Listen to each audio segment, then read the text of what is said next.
방송에서 제공하는 부동산 정보에 대해서는 방송사에서 책임지지 않습니다.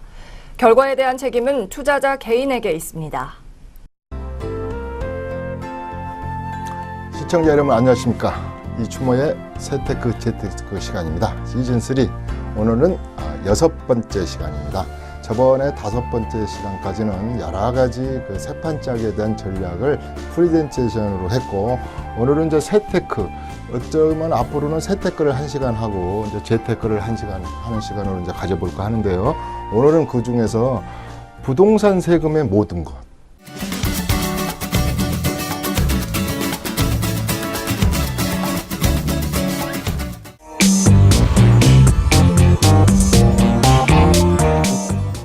자, 세금 안 내는 분은 누굴까요? 자, 세금, 부동산 세금입니다. 내가 부가가치세를 할지 이런 건 커피를 한 잔 먹는다든가, 짜장면을 한 그릇 먹어도 10%를 그 업주 되시는 분이 사장님이 보관했다가 떼어놨다가 나중에 대신 내주는 제도 아니겠습니까? 뭐 택시를 타도 그렇고. 그러나 부동산의 세금에 관한 것은 도대체 부동산이라는 것을, 여러 가지 부동산을 광의적인 표현으로는 여러 가지가 있겠지만, 뭐 선박, 항공기도 있겠지만, 우리 부동산에 관한 것은 토지 및 건물 앤드 토지죠, 토지. 그 위에 정착물, 건물, 그 다음에 여러 가지 권리, 뭐 골프 회원권이랄지 여러 가지 이제 무슨 권리 관계가 있지 않습니까? 뭐 또 뭐 골동품 이런 것은 다 배제를 하고, 여기다가 하나는 어떤 권리 개념으로서는 AB 주택, 그러니까 프로그램화되어 있는 하우스, 앞으로 3년에 내 헌집을 줬더니 재건축을 했더니 새 집을 준다더라, 이런 거에 있어서 조합원에 관한 입주권. 내가 과천하고 북일에 꿈자리가 좋아가지고 100대 1에 당첨됐어. 로또 된 거야. 녹도. 그래서 분양권. 이렇게 부동산에 대한 세금을 크게 한번 이렇게 대별해 봤습니다. 뭐 디테일하게. 내가 프레젠테 시간에는 이 중에서도 이제 우리가 주택 부분을 또 따로 떼어가지고 여러 가지도 얘기하고 그랬는데, 이렇게 세금을 내는데, 자, 아까 제가 무자식이 상팔자라고 부동산도 나는 한 개도 없고 집에서 월세를 살거나 전세를 산다. 지방에 토지도 하나도 없다. 나는 흙수저라 부모님이 땅 한마디기도 뭐랄까 물려주지 않았다. 그러면 재산세를 걱정하시겠습니까? 보유세를 걱정하겠습니까? 종부세를 걱정하시겠습니까? 양도소득세를 걱정하겠습니까? 아무 걱정이 없는 겁니다. 그런데 이제 내가 뭔가를 가지고 있어서 임대를 한다 그러면 벌써 이제 임대소득세에 대한 것도 이제 생각을 해야 되잖아요. 자, 출발점은 뭘까요? 생성의 원리죠. 뭔가는 살 때부터 이제 세금이 지긋지긋한 거죠. 자, 오피스텔 하나 신문 광고 사고 났더니, 아니, 주택은 많아야 1.1에서 3.5% 취득가액을 밟더니 4.6%를 발하라 그러니, 그래서부터 이제 취득할 때부터 탄생 아닙니까? 물건이 어떻게 생성됐다, 탄생했다. 나한테 이제 문서가 잡아주는 순간부터 이제 취득에 관한 개념이 이제 생기게 되는 거죠. 취득도 내가 돈 주고 정확히 내가 월급 꼬박꼬박 모아서 또 뭐 이렇게 그동안에 적금 타서 돈 주고 사는, 우리가 하면 일반적인 거래가 있는 것도 있지만 무상거래 있잖아요. 그래서 상속했을 때 하고 취득을 해야 되잖아요. 그 다음에 증여받았을 때 하고, 이런 것이 이제 취득입니다. 그래서 이 취득에 관한 것은 그렇게 우리 부동산 세테크에서 크게 중요치 않습니다.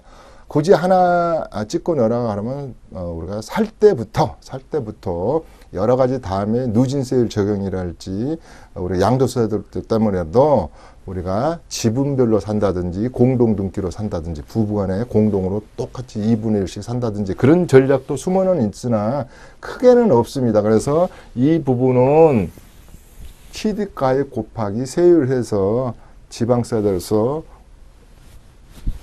세금 내시오 그러고 이제 내면 되는 겁니다. 그래서 취득 부분에 관한 세금은 그렇게 중요하지 않고 안 다룰 겁니다. 별로 안 다루고 굳이 이제 제가 세미나에서 할 때는 여기에도 약간의 재테크 기술이 숨겨는 있어요. 그래서 우리 방송에서는 이건 안 할 거고. 그 다음에 이제 이게 보유로 가면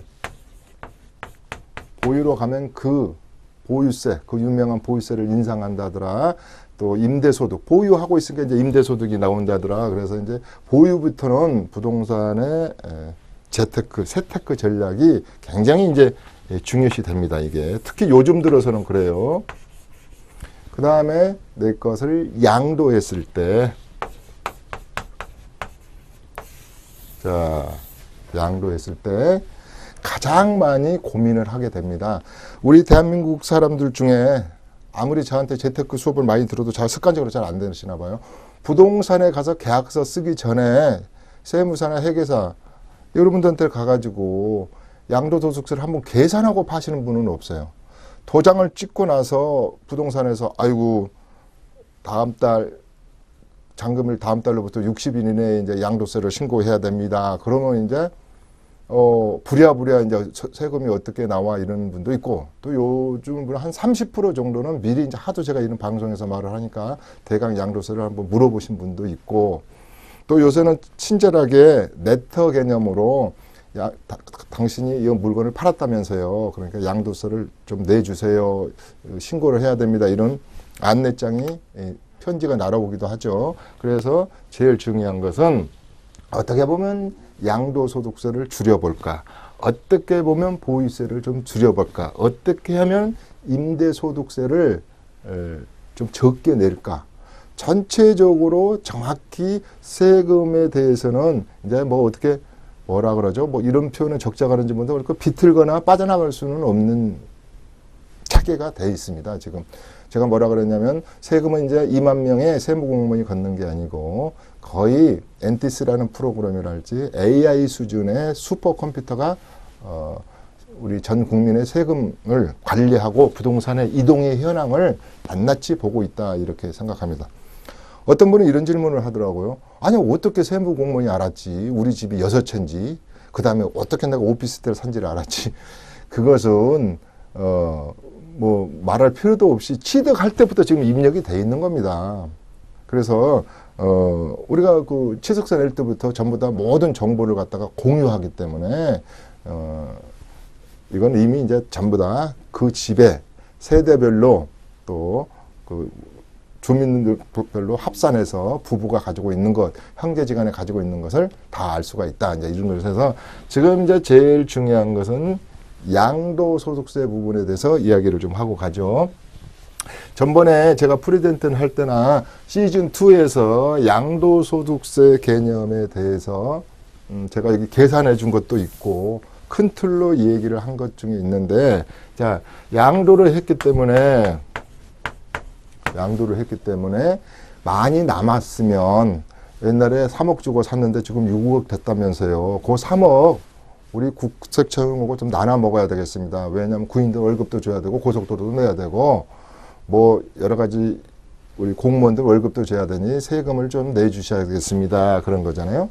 근데 양도해가지고 소득이 발생하지 않은 사람이랄지 발생했다 하더라도 일정 금액이 아닌 것은 세금을 안 받겠습니다. 한 것이 대표적으로 그 유명한 여러분들이 1세대 1주택에 부동산에서 계약서를 쓴 금액, 실거래가의 9억이 된 것은 세금 안 받겠습니다. 이런 뜻이죠. 쉬운 말하면서 20년 전에 이 집을 1억 주고 샀다면서요. 근데 지금 9억 주택이 한 개라면서요. 지금 팔았는데 부동산에서 9억에 팔았다면서요. 그러면 9억 부분 요 밑에 것은 세금을 안 받았습니다. 그 다음에 신고하시려면 하고 안 하셔도 됩니다. 하는 정도죠. 면세점이니까. 그러나 9억 1천, 9억 2천, 9억 3천을 받았다면서요. 그러면 그 초과된 부분을 내시라 이 말이에요. 그 초과. 근데 우리 요새 집값이 강남이랄지 좀 비싼 저 부산에 뭐 해운대 저런 데 비싼 집은 9억짜리가 없고 뭐 비싼 집이 많잖아요. 그러면 그 부분에 대해서 여러분들 하도 이제 말하니까 10년을 가지고 있었으니까 장기보유 특별공제를 1년에 8%씩 해가지고 오래 가지고 계셨으니까 뭐 이걸 장기보유 특별공제를 많이 해주겠습니다. 이런 얘기를 했죠. 그러니까 전번에 제가 이야기했듯이 어떤 모 대통령께서 집을 10억 5천에 사가지고 27년간을 보유하고 있다가 67억 5천에 팔아가지고 57억이라는 돈이 남았는데 9억 부분에 대해서 비과세 받고 9억 이상 부분에 대해서 또 장기보유 특별공제를 80%를 해주다 보니까 3억 7천이 나오다 이런 식으로 해서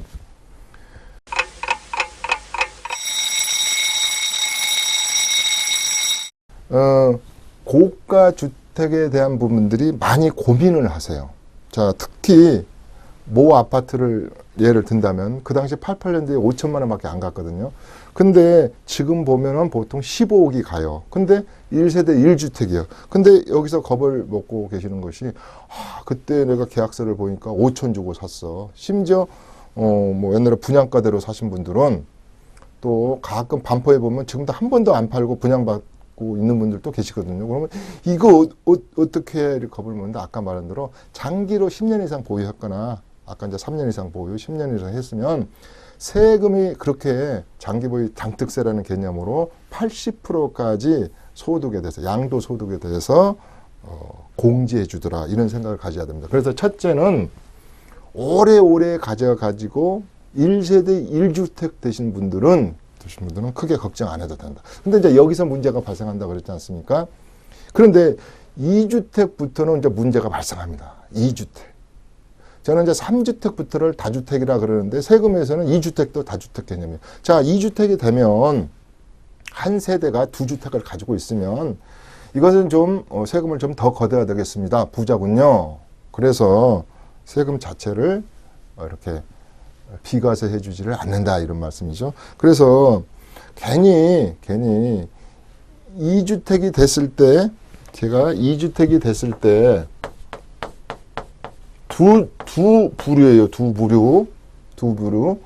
2주택에 대해서 이걸 세법 지식이 좀 잘 알으셔가지고 요런 예로 하는 조항이 쭉 있습니다. 예컨대 대체주택 산 것도 예외 조항, 고양주택도 예외 조항, 뭐 해외주택도 주택수에 포함 안 시킨다든지 여러 가지 이제 중과세 세율을 할지 주택수에 포함할 때 공시가격이 3억 이하를 할지 이런 것이 쭉 예외 조항을 이제 잘 알고 계신 분들은 이 2주택에 대해서 겁을 안 먹는 점 먹을 필요가 없죠. 3주택도 마찬가지죠. 뭐 5주택이면 어떻습니까? 자, 이런 예외 조항을 잘하는 거. 이런 분들은 대부분 재테크를 잘해요. 재테크를 잘해요. 그런데 어떤 분들은 저는 투기를 조장하는 목적은 아니라 그렇습니다.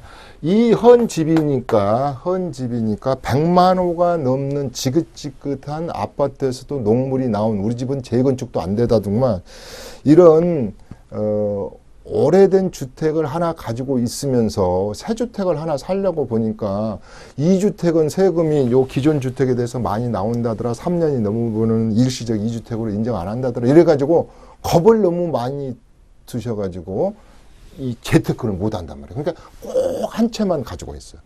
옆집에 영인에는 사고 팔고도 하고 홀홀 날아가지고 좋은 새 아파트라도 이사를 가는데 꼭 이게 손에 쥐고 있는 분들이 있어요. 우리 어머니 같은 분이죠. 어머니 같은. 우리 이모님 같은 분들이에요. 그런데 옛날에 좀 이렇게 보수적인 분들인데. 근데 세법을 잘 안다면 2주택이든 3주택이든 어떤 컨디션, 전번 시간에 그랬잖아요. 어떤 조건을 지켜가면 이건 크게 문제가 되지 않는다 그랬습니다. 그래서 양도소득세 중에서 2주택, 3주택, 4주택, 아까 9억 넘는 고가주택, 또 고가주택하고 고급주택은 또 틀리죠. 이런 개념, 또 어디 시골에 전원주택 하나 가지고 있는 분들, 이런 분들이 세법을 제대로 안다면 2주택, 3주택 그렇게 무서울 것이 아니다. 또 하물며 하도 지금 뭐 보고 놀란 가슴 뭐 한다고 파리대책 그래서 작년에 2003일 이후에 매도분 취득분에서부터 세금이 중과된다 그런 것은 우리가 지역 조건이 틀리다 그랬지 않습니까? 조정 대상 구역 내에 있느냐, 투기 과열 지구 내에 있느냐, 투기 지역 내에 있느냐, 이런 것들이 우리 주택법이랄지 기획재정부 내에서 지정해놓은 그 지역 내에 물건을 팔 때는 굉장히 신중해야 된다 그랬지 않습니까? 그래서 이런 물건을 팔 때는 제일 중요한 게 양도소득세에서는 많이 남았다는 게 중요한 것이고, 양도소득세에서 여러분들이 꼭 따지고 가는 것은 선후관계입니다. 선후관계. 자, 뭘 먼저 팔고 뭘 먼저 나중에 팔 거냐. 이게 제일 중요한 거죠.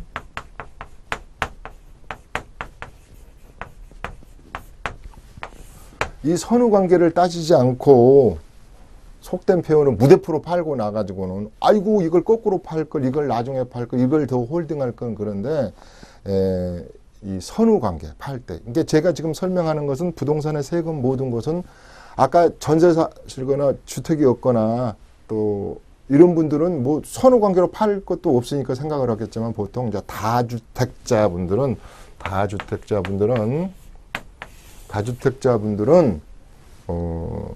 선후관계를 잘 따져야 됩니다. 그것은 제가 시리즈 할 때 한 번 더 해드리기 때문에 선후관계를 잘 따져야 한다. 그리고 또 하나 이제 혼동이 오는 것은 이제 두 번째가 문제가 뭐냐면, 분명히 이 주택에 대해서는 어떤 거든지 우리가 신의성실의 원칙이고 실질과세 원칙이고 다 우리가 이 원칙들이 우리가 있지 않습니까? 조세 원칙, 4대 원칙 뭐 이렇게 있는데, 자기는 이게 집이 아닌 걸로 생각하고 있는 분들이 많은 거야. 아니야. 나 집 이렇게 보니까 한 채야. 그런데 이 국세청에 과세하는 엔티스 프로그램 속에 입력된, AI에 입력된 주택의 개념은 엄연히 틀려요. 엄연히 틀리다 이 말이에요. 엄연히. 주택 수를 분류할 때, 세대 관계를 분리할 때, 아까 이것은 주택이 아닌 것 같아. 예컨대 가장 흔하게 여기까지는 아시는 거야. 자, 오피스텔을 하나 샀는데 누가 그러는데, 부가가치세도 환급 안 받고, 그 다음에 세입자가 뭐 그쪽으로 주소를 옮겨가지고 살면 이건 주택으로 본다더라.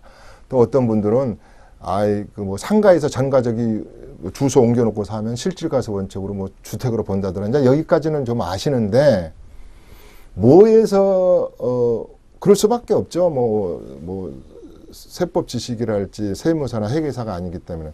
자, 이 본가를 하나 가지고 있는 것이 타 하나 가지고 있는 주택 같지도 않는 것을 가지고 내 이 주택이 세금이 심각한 비과세를 못 받고 타격을 받는 경우가 꽤 있다 이거예요. 그 중에 하나가, 대부분 중에 하나가, 많이 상담을 하고 전산에 걸려서 나오는 게 중에 하나가 제3자와 공유한 것들이 많아요. 이것은 대표적으로 제3자라는 것은 좀비속 관계도 아니고 타인 아닙니까? 특수관계인도 아니고 누구예요? 동창끼리 공투를 하나 해놨다든가, 경매를 집이 나오니까 아이고 저게 2억짜리인데요. 전부 다 2천만 원씩만 가져와봐. 그래서 우리가 65대 되면은 유럽 여행 가게 해가지고 지분 등기로 해놓으신 분들이 많이 이렇게 다치신 분들이 나와요. 아니 이미 세금을 도장 찍어보려 나오면 속된 표현을 빼도 박도 못하는 거잖아요. 그래서 이런 분들하고, 두 번째, 증여나 상속을 받아서, 특히 상속이 그랬죠. 상속이 여러 가지, 이제 이것도 여러 가지가 있죠. 나이 많은 순서대로 그 집에서 오래 산 대로 지분이 많은 대로 있지만, 뭐 그것은 놔주더라도 상속을 아버님이 해줄 때 싸우지 말거라. 너희 5명씩 똑같이 이렇게 5분의 1씩 또 뭐 20분의 1씩 이렇게 해서 등기를 해서 가지고 있어라. 이러면 세법 지식이 없는 분들은 네 그러세요. 그리고 또 잊어버려요. 그래서 내 집을 팔았을 때 이런 부분, 그 다음에 주택 같지도 않은 주택이 대부분 어떤 것이죠? 예를 들어 시골에 우리가 가지고 있는 농가주택 같은 게 대부분 그러잖아요. 농가주택. 또 이런 분도 봤어요. 펜션을 하는데 자기가 거기서 살면서 주거용으로 쓰고 있으면서 하는 것은 아주 조심해야 되거든요. 근데 나는 펜션이니까 도시 민박업이니까 뭐 국세청에서 설마 이거를 뭐 주거용 주택으로 보겠어? 이런 거에서부터 여러 종류가 있어. 그래서 이 주택 같지도 않는 주택 때문에 진짜 내 주택이 비과세를 받아야 되는데 이런 경우가 많아요. 세 번째는 꼭 팔 때 실거래가란 말을 해야 되는데 제가 그랬잖아요. 실거래가란 말이에요. 실거래가. 그러니까 이제 헷갈린다 그랬지 않습니까? 기준시가는 뭐고 지방세 낼 때 시가 표준액은 뭐고 이번에 종부세에 대한 것들 공정 시장가액 비율은 뭐고 이건 이제 헷갈리다 보니까 자, 양도세는 뭔만 생각해야 될까요? 어떤 것도 감정 평가한 것도 있고 실질적으로 매도자 매수자가 부동산에서 도장을 눌러 가지고 쓴 가격을 중요시한다. 왜 그렇습니까? 이 가격은 어디로 보고가 될까요? 중개사가 어디로 보고를 해야 될까요? 구청에 가서 보고를 해야 되지 않습니까? 이렇게 거래 사실을 이렇게 이루어졌다. 그것을 이제 쭉 공유하게 되고 이렇기 때문에 이 실거래가라는 것 때문에 울고 웃는 거죠. 이게 9억까지는 세금이 없다 그랬으니까 1세대 1주택이니까 10억인데 좀 다운 계약서를 써줘요. 9억 8천으로 9억까지 좀 해줘요. 이 개념이죠. 특히 또 양도세를 적게 내기 위해서 프리미엄 가격을 대부분 다운하죠. 또 업계약서 쓰는 분들도 있어요. 그래서 이 거래의 가격을 잘 모른다. 자, 왜 혼돈이 가느냐? 우리가 무주택 기준을 따질 때 청약할 때는 무주택 기준이 엄연히 틀려요. 우리 청약할 때 무조건 집이 특히 우리 이완에 나왔으니까 다음에 제가 재테크 시간에 하겠지만 내가 집이 조그만 게 하나 있는데 나 그 집 때문에 나는 유주택이야. 그러니까 나는 84점 가점에 나는 되지도 않고 나는 청약도 안 해. 이런 분들이 있다고. 청약할 때 청약 시스템에서 주택법에서 다루는 무주택 기준은 분명히 존재를 하잖아요. 우리가 지역조합주택 같은 것도 85제곱미터 이상 이하 이런 거 가격에는 60제곱미터였는데 이런 거에서 그 무주택하고 청약 전략을 짤 때 무주택하고 세금에서의 주택 개념은 혼돈을 온다 이 말이에요. 그래서 또 가격도 그렇고 그래서 제일 지금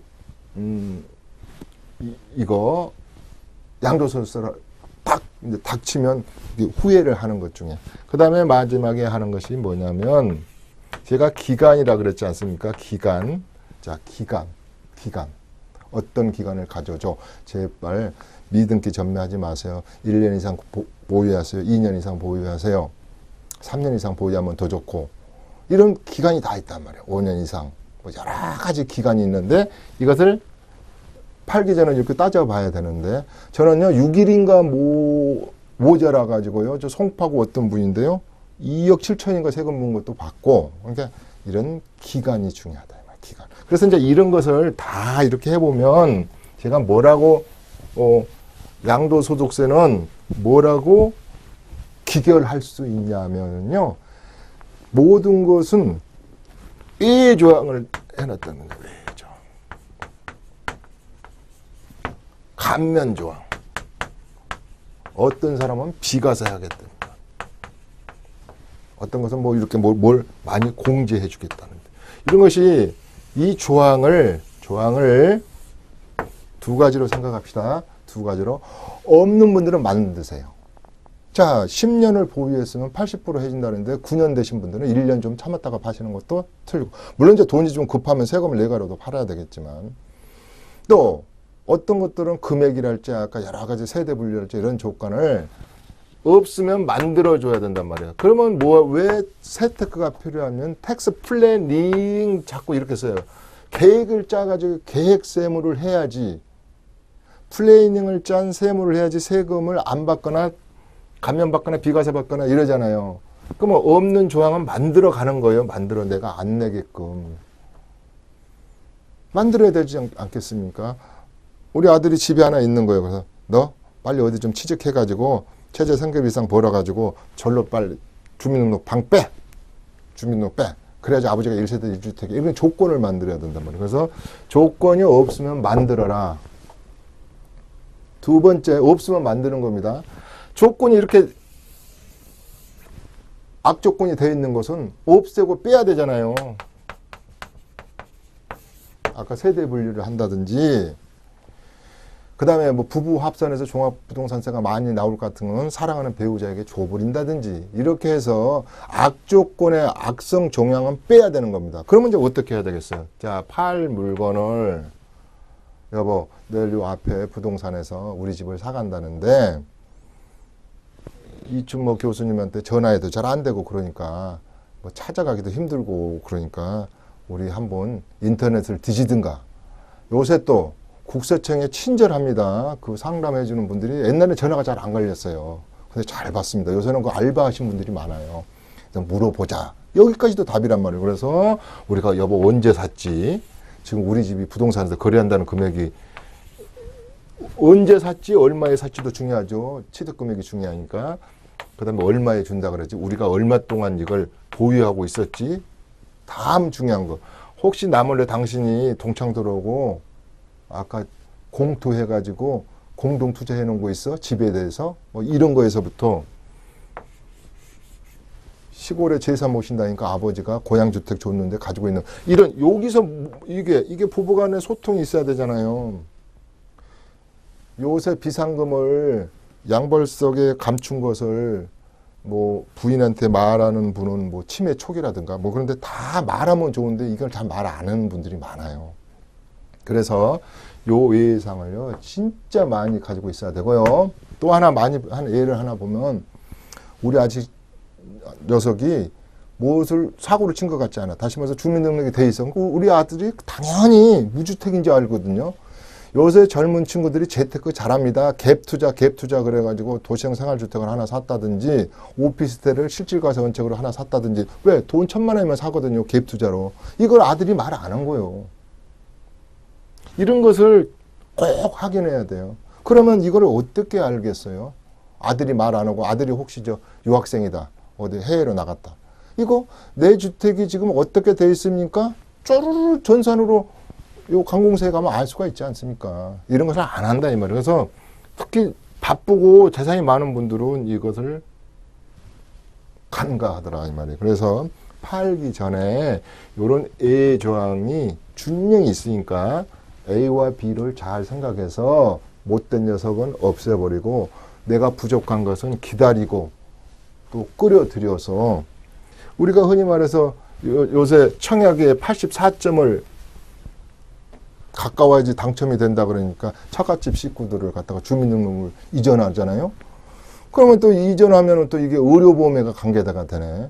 그러니까 또 이것도 아다시피 또 3년 이상을 동거인으로 옮겨놔야지 가산점을 준다 그러네. 아니 그래 놨는데 그것까지는 좋아요. 제가 뭐라 그랬어요? 세대에서는 배우자의 좀비속, 나의 좀비속이 주민등록을 청약하려고 옮겨놓은 것이 당첨도 떨어져 버렸을 뿐더러 내가 집을 하나 팔았거든. 또 아니면 당첨이 됐어. 이제 또 내가 부길에 당첨이 됐다. 그러니까 이제 집 이거 헌집 지긋지긋하니까 이제 좀 싸게 팔아버려야지 뭐 한 2주택 있는데. 아니 이랬을 때 처갓집 집이 있는 거란 말이에요. 그 아이고 처갓집 집까지 뭐 우리 집으로 치겠어요? 우리 형 집까지 내 집으로 치겠어? 아까 제가 아까 그런 얘기를 했지 않습니까? 그래서 처제, 그 다음에 처남, 형수, 이런 집은 같이 살면서 주민등록이 같이 돼 있어도 세대 분리 안 해도 주택세에 포함되지도 않지만 좀비속 관계, 나로 인한 좀비속 관계, 배우자의 좀비속 관계는 따져줘야 된다. 말이에요. 이렇게. 자, 그래서 제가 지금은 뭘 해드렸냐면 양도소득을 신고하러 갔더니 원래 우리 집이 왜 2주택이야? 왜 내가 3주택이야? 이렇게 해가지고 그때 가서 이렇게 하시는 분을 너무너무 많이 봤기 때문에 이제 양도의 소득세를 신고할 때 이렇게 벌쩍벌쩍 뛰시는 분들을 많이 봤다 이 말이에요. 자, 그 다음에가 뭘 많이 팔아요? 아까 말씀드린 대로 전 시간에 많이 파는 것으로 여러분들 집에 재테크를 하나 키워 그러면 나 어디에 딱지 하나 사놨어 그러죠. 이 딱지란 표현은 참 불명예스러운 거죠. 딱지 당첨권 딱지. 그런데 옛날엔 딱지 그랬다면 뭐 물딱지도 있고 뭐 복부인들이 제일 좋아하는 딱지는 딱지다 뭐 재건축 딱지다. 그런데 이게 분양권 아니겠습니까? 자, 이 분양권이 분양권이 100만 건 이상이 거래가 되고 또 가지고 있는 분도 있고 그래요. 제가 그랬죠. 한 4년 동안 엄청 쉬운 말로 말해서요. 여러분들 분양 받아가지고 옆집 좀 뭐 이렇게 사촌 집 되면 분양권이나 조합원 입주권 안 가지고 계신 분 어디 손 들어보시라 이 말이에요. 이때 여기서는 이제 두 가지가 발생하는 것이죠. 두 가지가. 내 본집을 가지고 있었을 때에 분양권 입주권이 있으니까 아이고 추가 분담금도 내야 되고 잔금도 치러야 된다니까 내 집을 팔게 되지 않습니까? 이때 또 일이 벌어져요. 일이. 그래서 그때 일이 벌어지지만 제가 이 얘기를 하려는 거 아니고 이 자체로 투기 목적이든 너 조합원 분양권 하나 사는데 4억 올랐대. 팔아야지. 분양권? 어이구 처음에 분양가가 5억이었는데 지금 부동산에서 8억 준대. 자, 분양권 자체의 순수한 분양권 자체의 양도세 문제입니다. 순수한 자체의 조합원 입주권에 대한 양도세죠. 이 개념이 어떻게 바뀌었습니까? 단일세율로 바뀌었지 않습니까? 조정대상 지역 내에서는 앞으로 50%하고 지방소득세하고 55% 내주세요. 1억 남았다면서요. 부동산에서 그대로 다운계약서 쓰지 말고 그대로 쓰세요. 자, 55% 5,500만 원은 내세요. 안 내면 어떡하겠어요? 자, 요 프리미엄 주고 산 사람은 또 이걸 잘 모르는. 아까 취득세 할 때 분양가가 5억이고 프리미엄이 1억이 사가지고 계약서를 써서 신고를 다 했죠. 그러면 어떤 분들은 요 금액이 취득 금액이요. 요렇게 오피스텔 특히 우리 아파트 같은 데는 프리미엄이 좀 붙어 있거나 이런 분들은 이게 4.6%잖아요. 오피스텔이니까. 9억 이상은 뭐 3.5%다. 큰 거 하나 붙었다. 그러면 요 금액을 포함해서 또 하는지를 잘 모르는 분도 있고 그래. 뭐 그건 중요하지 않다 그랬어요. 그래서 양도세에 대한 요것에 대한 많이 가지고 있었기 때문에 거래가 빈번하기 때문에 지금 아다시피 조정 대상 구역 내에서는 양도를 못하게 해놨잖아요. 또 옛날에 뭐 7년 보유해라, 10년 보유해라, 5년 보유해라 했던 것을 뭐 3년 이렇게 줄여주기도 하고 그랬지만은 양도 양수를 이고 조합원 입주권에 대해서는 또 재건축 물건에 대해서는 재개발도 마찬가지지만 일정 컨디션이 아닌 사람은 양도 양수를 못하게 해놨잖아요. 그러니까 이게 고민스러운 거예요. 고민이. 올 가을에 우리 아들 결혼시켜야 되는데 자금이 없고 그래서 이 문제가 많습니다. 그런데 이것도 이제 따져보면 예를 들어서 조정 대상 지역 내에 안 한 것은 2년을 했느냐, 일반 세율이냐, 단일 세율이냐에서부터 해가지고 요 고민이 양도세 고민 중에 요즘 제일 많아요. 과거에는 어땠느냐, 이렇게 분양권이 가격이 많이 안 오를 때는 집 할 때 양도세가 얼마인가, 단독주택 옛날에 내가 1억 주고 샀는데 지금 4억이라더라. 그런 양도세가 간단한 것이 많았는데 지금 추세는 이거다. 이 말이에요. 자, 그 다음에가 양도된 것 중에가 뭐냐. 시간이 어떻게 되는지 모르겠네. 그 다음에가 뭐냐. 무상양도야. 이건 이제 유상이잖아요. 유상. 부동산에서 계약금 주고 중도금 주고 잔금 치는 거. 무상으로 양도하는 거잖아요. 양도. 자, 이게 문제입니다. 이게 증여.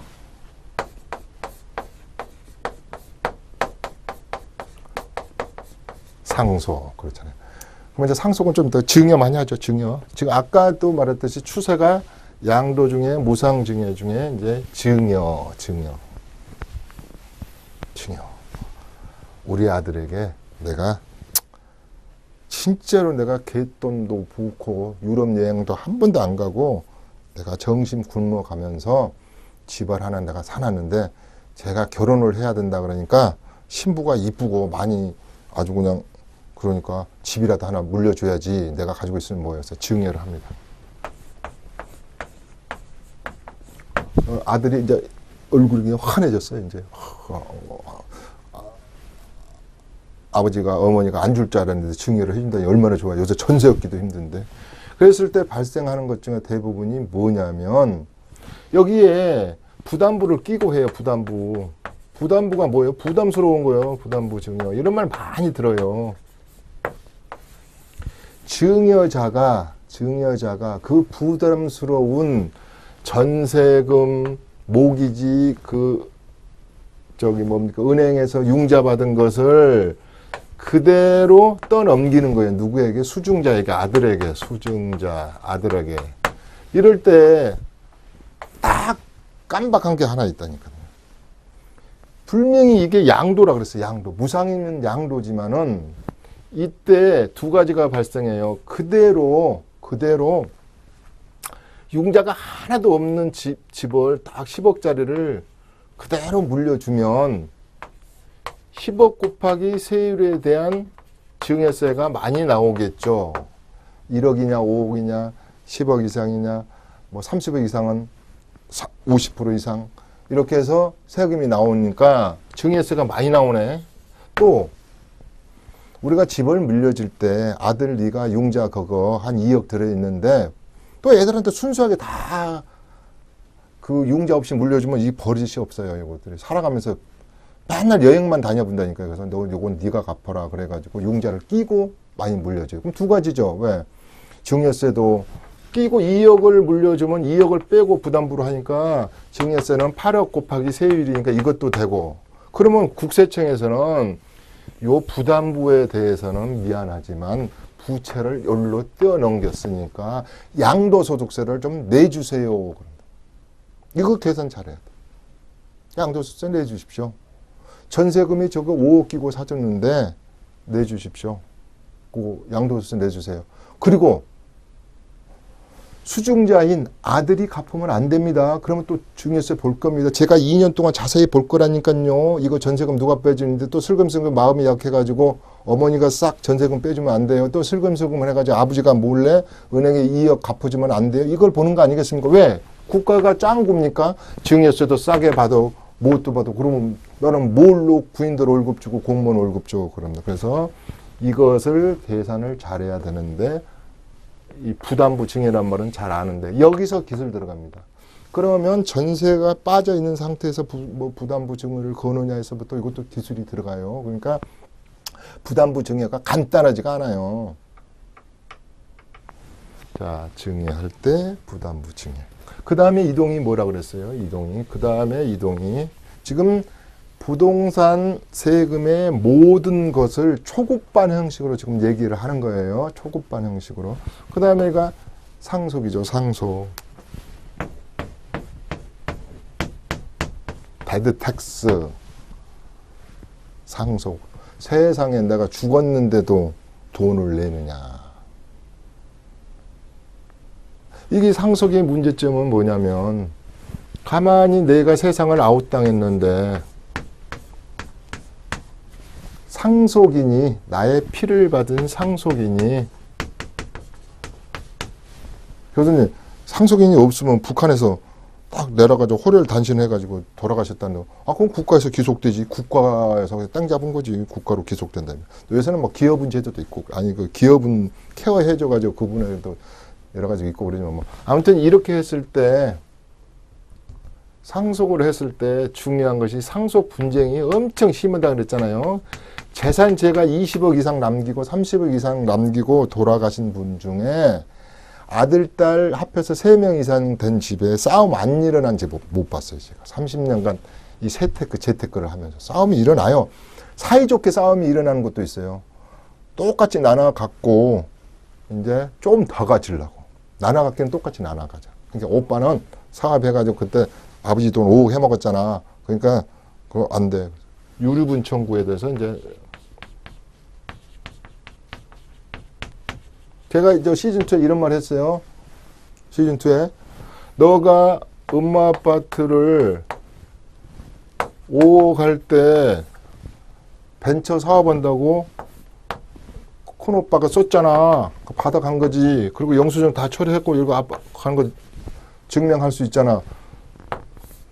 아버님이 돌아가셨어.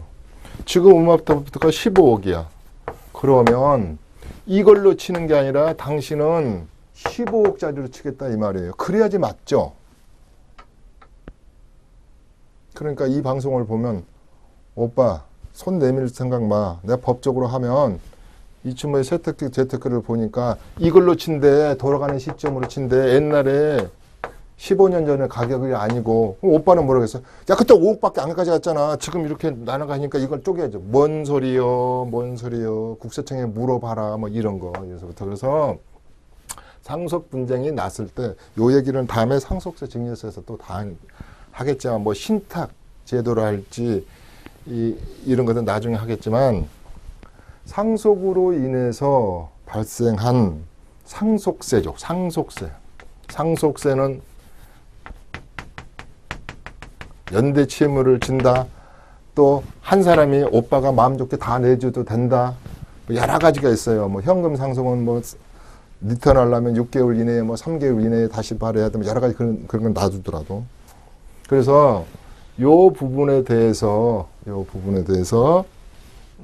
이동이 있는데 제가 이제 오늘 이 얘기를 하려는 게 아니라 대부분의 문제가 되는 부분이 시골의 농지 때문에 그래요. 왜냐하면 이 상속 부분에 대해서도 여러 가지 포괄적 상속주의, 뭐 유류분 전체 피상속인이 남긴 재산에 대해서 다 곱하기 상속세율을 곱하지만 농지는 끝까지 부모님들이 농지연금을 안 받더라도 끝까지 고추밭이든 뭐 마늘밭이든 하다가 이제 돌아가셨을 때 이 농지에 관한 세금이 이게 문제가 된다 이 말이야. 농지에 관한 세금. 왜 그러냐? 아다시피 취득원가가 워낙 싸. 왜냐면 40년 30년 나는 50년 된 사람도 많았어요. 우리 해방이 지금 70년이 넘었으니까 6.25 끝나고 내가 시골에 내려가서 농사를 짓는 분들이 많잖아요. 그러면은 보통 이제 50년, 40년 된 때 이거 취득가액 자체도 없어요, 거의. 그러면 이제 환산해서 한다, 뭐 이런 데 그건 놔두더라도 이 자체가 낮아가지고 딱 상속 시점에 대해서 원래 상속 시점에 대해서 실거래가에 실거래가 계산해 보니까 이게 상속세가 장난이 아니다 말이에요. 상속세가.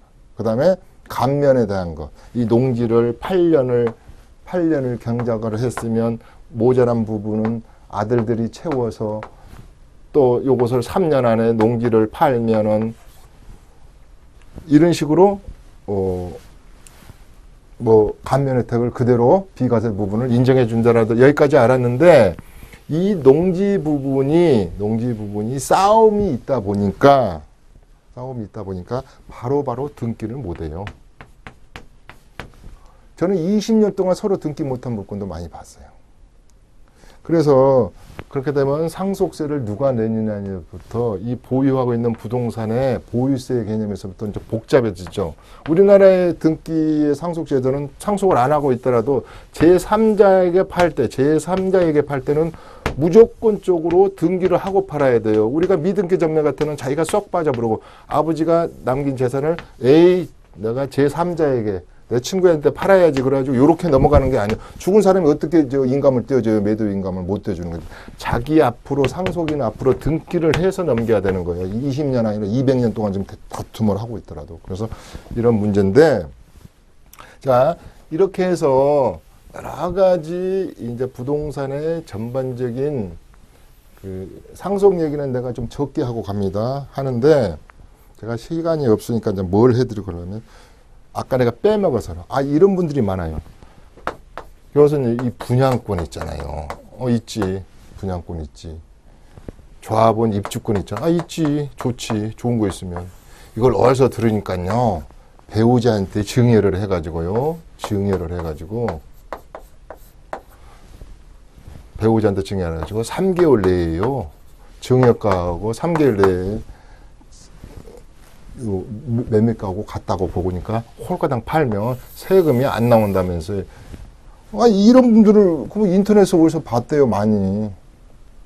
그래? 뭐 어떻게 나보다 모르는 것을 그렇게 말고. 이론은 맞죠, 이론은. 그래서 이게 뭐 말은 잘해요. 2월 과세에 걸린다. 5년 이내에 하면 취득 원가가 증여자의 원가로 간다. 뭐 자, 2월 과세, 이건 많이 묻는 거니까. 2월 과세가 작년 7월 1일 날 바뀌었어요.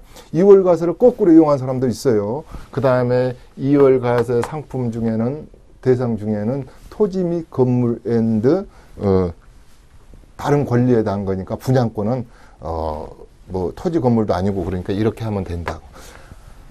아니, 많이 그래서 제가, 국세청 사람들이 어떤 사람들이에요. 배제 기준을 딱 만들어 놨어요. 2월 과세를 인정하지 않은 것들이 다 있단 말이에요. 그래서 많은 질문 중에 이것을 이상하게 많이 물어서 이거 안 됩니다. 안 돼. 또 하나 있다면 많이 묻는 것 중에 2011년 1월 1일부터 이전에는 단순경비를 적용해가지고 신축 판매할 때 내가 분양을 다 했는데 5채를 분양했어요. 요게 이제 10억이라 그래. 그러면 묻지도 않아. 이게 노무비, 건축비, 토지금 해가지고 9억 이상에 인정해줄게. 그러면 1억에 대해서만 세금 내라게 단순경비를 적용했는데 요즘 신축 판매업 하는 분들이 아니 어디서 들으니까 직전 연도 소득이 3,600만 원 이하고 뭐 이렇게 하면 또 단순 경비율을 적용하는 게 있다면서요. 뭐 이런 것들이 있거든요. 이런 거 제가 왜 말씀드리면 이런 것이 국세청에서 가장 요주의 인물이고 요주의 사건으로 보고 있는 거거든요. 그러니까 제가 이제 왜 이 말씀을 하냐면 부동산 세금의 모든 것 중에서 공짜로 얻어지는 건 없습니다. 플래닝을 짜고 전략을 짜는 데에서만 없애고 더하고 조건을 맞추고 국세청을 이렇게 가서 뭐 빌으라는 게 아니라 국세청 조세법정, 국세조세법정 시행령에 있는 대로 가서 비율을 맞추는 수밖에 없다 이 말이에요. 제가 이해르기를 하려고 그러고 이렇게 비트는 게 있어요. 여러 가지 또 더 많아요. 뭐 제가 상담을 해보면 내가 방송에서 못할 말들이 많은데 그렇게 하면 안 된다는 걸 제가 이제 말씀드리는 겁니다. 이렇게 해서 양도를 했을 때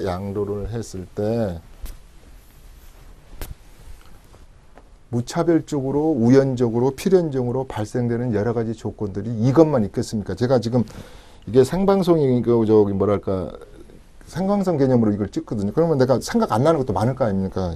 수도 없어요, 사례들이. 그래서 오늘의 제가 세금 문제 중에서 이제 포괄적으로 모든 것들을 이 얘기를 한 것 중에 이제 정리 정도 들어갑니다. 정리할 시간이 있는지는 모르지만 자, 제가 세금 무엇이든 물어보세요를 진행을 했잖아요. 해보면 많이 알고 질문하는 분들도 있는데 우리 PD분이 시간이 없다니까 뭐가 있냐면 세금의 착각 중에 하나가 내가 착각하는 거예요. 내가 착각해가지고 내가 계산을 하는 거예요. 근데 이것만 하겠습니다. 국세청의 시각으로 접근을 해라는 거예요.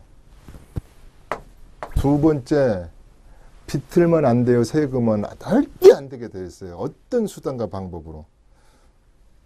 과거 임진왜란 때는 그랬는지 몰라요. 국세청이라고 우리 직원분 잘 아니까 우리 삼촌이니까 좀 깎아주겠지. 지금은요. 대통령 아들도 못 깎아주는 겁니다. 그래서 세법 규정대로 하는데 한치의 벗어남이 있어가지고 이게 발 뻗고 못 잔다 이 말이죠. 꼭 추징 나오고 소급하고 그러면 문제가 된다 이 말이에요. 요거 꼭 제가 얘기를 합니다. 이제 다음에 더한 얘기를 할 때 이런 건 두 번째 얘기를 안 하겠지만 그 다음에 마지막입니다. 이 말은 제발 재테크요. 공부 좀 하십시다. 공부 좀.